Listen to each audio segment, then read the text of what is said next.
is a quick follow-up to yesterday's news about increasing deposit for glass bottles in Sweden. There was a little bit of confusion in the comments, so I wanted to clarify some stuff. Yes, there is a return system for glass bottles in Sweden, and no, I'm absolutely not surprised you've never heard of it. I have to admit I've heard of it maybe once or twice a few years ago and completely forgot it exists because simply I just don't use it like many of you. Nowadays, the system primarily applies mostly for alcoholic beverages. I've never found anything in the sources about products sold, for example, in supermarkets, non-alcoholic beverages sold in returnable glass bottles, because not all glass bottles are returnable. I will cover that in a second. And according to my sources, Systembolaget sells around 60 products in those returnable glass bottles. And I'm assuming that's the reason why it is Systembolaget responsible for collecting those returnable glass bottles, because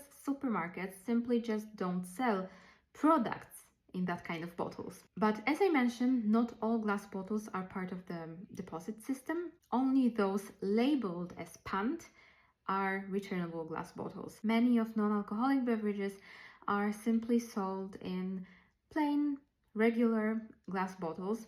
And what should you do with them? Just sort and recycle them as normal glass at home, and then recycle them at recycling centers or just throw it to your miljöhuset. And remember, there is no deposit or refund on those bottles. I think that since the pant for those glass bottles used to be so low, many people just didn't bother to bring it back to Systembolaget or to the store, and majority of those glass bottles were never returned back. And I'm assuming that's the reason behind increasing the pant on those returnable glass bottles, so actually it gets more significant for the buyer. Some of you also mentioned deposit on beer crates, and from what I've heard, that's a thing in Sweden as well. But since Systembolaget typically sells individual products rather than whole beer crates, many consumers might be unaware of this. In contrast to countries like Denmark, for example, that have more relaxed alcohol sales policies, where purchasing and returning whole beer crates